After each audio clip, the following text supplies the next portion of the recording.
In recent developments that underscore the judiciary's vital role in checking executive overreach, 2 Republican-appointed judges have delivered decisive blows to a series of executive orders issued by President Donald Trump.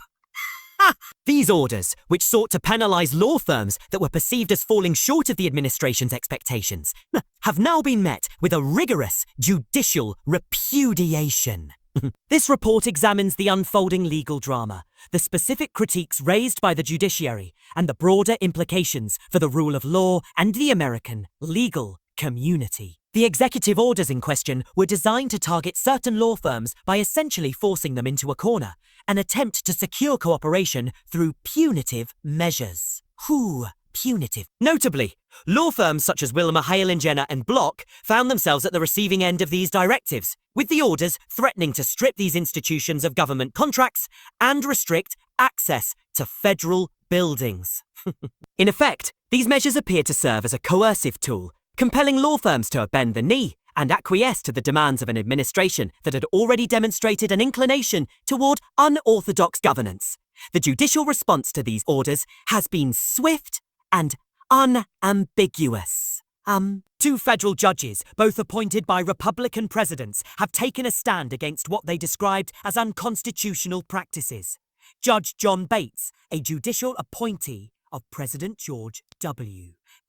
Bush succinctly condemned the executive orders by noting that the measures were not only likely unconstitutional, but also a disturbing and troubling. His comments underscore a critical point, that these orders represent more than a policy disagreement. They constitute a fundamental violation of the constitutional rights of free speech and association, rights that are essential to the democratic process.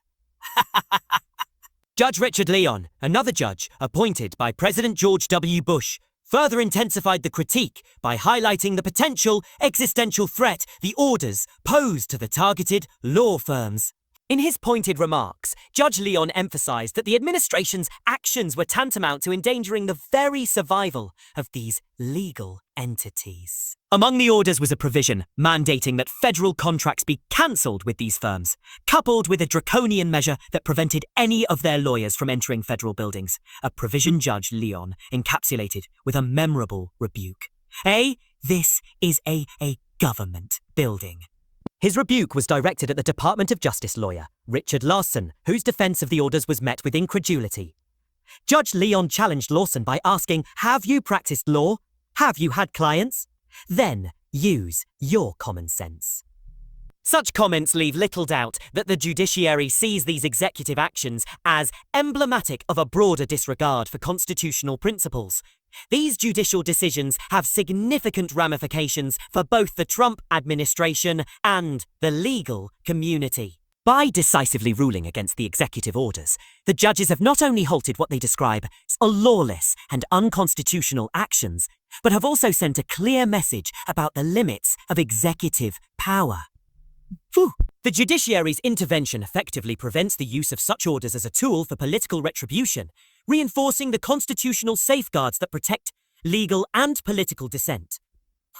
Within the legal community, the effects of these rulings are multifaceted. On one side, there are the prominent law firms, Wilmer Hale, Perkins Coie, and Jenner and Block, that have taken a resolute stand by challenging the orders in court and stay. Their willingness to fight back is likely to enhance their reputations, signaling to potential clients that they are prepared to defend constitutional rights and stand up to executive overreach. In contrast, other firms, such as Paul Weiss and Scatter and Arps, have chosen a path of capitulation. In a striking display of deference, Paul Weiss even pledged $40 million in free legal services to causes aligned with the Trump administration, while Scatter and Arps committed $100 million, effectively acquiescing to the pressure. The diverging responses among these institutions not only reflect their differing assessments of the political and legal risks involved, but also set the stage for a broader realignment within the legal profession. Critics of the administration's strategy argue that Trump's tactics are less about legal reform and more about imposing a chilling effect on dissent. By targeting law firms that resist his policies, the president appears to be drawing a stark line in the sand, one that warns legal professionals that non-compliance may result in severe punitive measures. And some suggest that, even if these orders fail in court, the very act of their issuance could serve to intimidate or dissuade law firms from taking positions contrary to those of the administration. However, as observed by legal commentators, the steadfast resolve of many leading firms suggests that the true impact may be quite the opposite. Far from inducing widespread capitulation, these judicial setbacks seem to be galvanizing the legal community, bolstering the resolve of those who view the orders as a direct affront to the rule of law. This resistance is particularly significant in light of the broader political and media landscapes. Mainstream media outlets have often characterized these judicial rulings as the product of a radical left-wing thinking, a label that overlooks the fact that many of the judges issuing these decisions were appointed by Republican presidents, including George W. Bush and even Ronald Reagan in earlier cases. Such mischaracterizations not only distort the reality of the judicial process, but also serve to obscure the true nature of the executive overreach at hand. The narrative being pushed by some segments of the media suggests that these are merely isolated instances of judicial dissent, rather than a systematic and principled response to actions that undermine constitutional governance. The administration's actions and the subsequent judicial rebuttals evoke comparisons to organized criminal enterprises. Critics have drawn parallels between the executive orders and tactics employed by racketeering organizations, noting that the orders appear to be a calculated means of coercion, akin to extortion. In this light, Trump's repeated issuance of such orders may be seen not as a bold assertion of executive authority, but rather as part of a broader pattern of behavior that seeks to reward compliance through intimidation while punishing dissent with punitive measures. Such an interpretation underscores the critical importance of a vigilant and independent judiciary, which remains one of the few bulwarks against the erosion of democratic norms. Moreover, the failure of these executive orders in federal court adds to a growing list of legal defeats for the Trump administration, a series of setbacks that span the political spectrum and geographical boundaries. The pattern of losing case after case, despite the president's attempts to frame these actions as mere policy disputes, highlights a fundamental disconnect between the administration's approach and the constitutional order that governs American law. Even if some critics suggest that the mere issuance of these orders might have a chilling effect on legal practice, the judicial outcomes so far indicate that such a strategy is unlikely to succeed in undermining the legal system's core principles.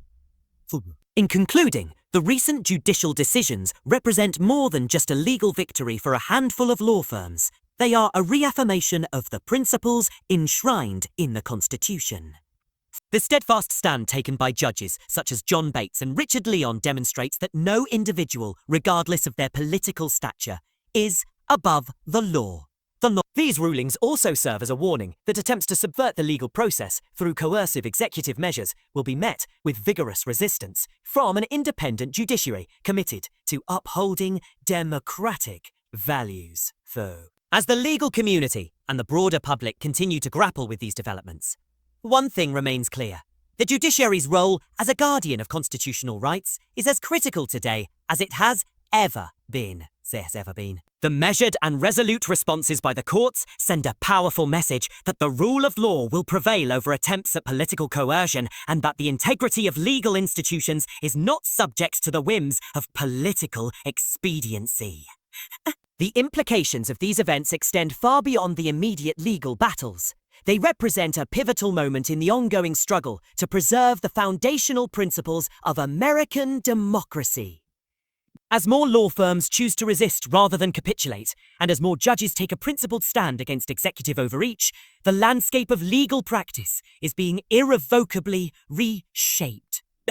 The actions taken by the courts today could well serve as a deterrent against future attempts by any administration to use executive power as a tool for political intimidation. In this climate of judicial resistance, it is imperative that both the legal community and the public remain vigilant. The lessons from these rulings are clear. While political leaders may attempt to redefine the boundaries of executive authority, the enduring strength of the Constitution and the commitment of the judiciary to its principles will serve as the ultimate check against any form of governmental oversight. The resilience demonstrated by judges and law firms alike offers a beacon of hope for those who believe in the supremacy of law and the protection of democratic freedoms. Ultimately, the current series of judicial decisions underscores a profound truth about the nature of American governance, that no matter how far-reaching or coercive an executive action may be, it will always be subject to the scrutiny and judgment of an independent judiciary. In a nation where the rule of law is paramount, these decisions stand as a testament to the enduring power of legal institutions to safeguard democracy, even in the face of relentless political pressure.